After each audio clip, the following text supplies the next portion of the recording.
আসসালামু আলাইকুম প্রিয় দর্শকবৃন্দ। আজ আমি কাগজের ওপর একটি সুন্দর ফুলের ডিজাইন আঁকছি, যা ডাইনিং টেবিলের কভারের জন্য ব্যবহার করা যাবে। আমাদের ঘরের ডাইনিং টেবিল শুধু খাওয়ার জায়গা নয়, এটি পরিবারের মিলনস্থল। তাই এর সাজসজ্জাও হওয়া উচিত মনোমুগ্ধকর ও আকর্ষণীয়। প্রথমে আমি একটি গোল বৃত্ত এঁকে নিচ্ছি। এই বৃত্তটি হবে ফুলের কেন্দ্র। এখন কেন্দ্র থেকে চারিদিকে সমান দূরত্ব রেখে পাপড়ির আকার আঁকছি। খেয়াল রাখবেন সব পাপড়ি যেন সমান হয়। ধীরে ধীরে আঁকুন, তাড়াহুড়ো করবেন না। দেখুন, খুব সহজে ফুলের মূল আকৃতি তৈরি হয়ে গেছে। এখন প্রতিটি পাপড়ির ভিতরে হালকা বাঁকা লাইন টানছি, এতে ফুলটি আরো জীবন্ত ও নরম দেখাবে। তারপর মাঝখানে ছোট ছোট বিন্দু বা গোল দাগ দিচ্ছি।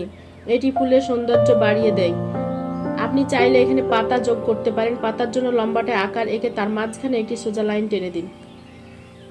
এই ছিল আজকের ডাইনিং টেবিল কভারের জন্য সহজ ও সুন্দর ফুলের ডিজাইন। যদি ভিডিওটি ভালো লাগে তাহলে লাইক দিন, কমেন্ট করে জানান আপনার মতামত। আর এমন আরো সুন্দর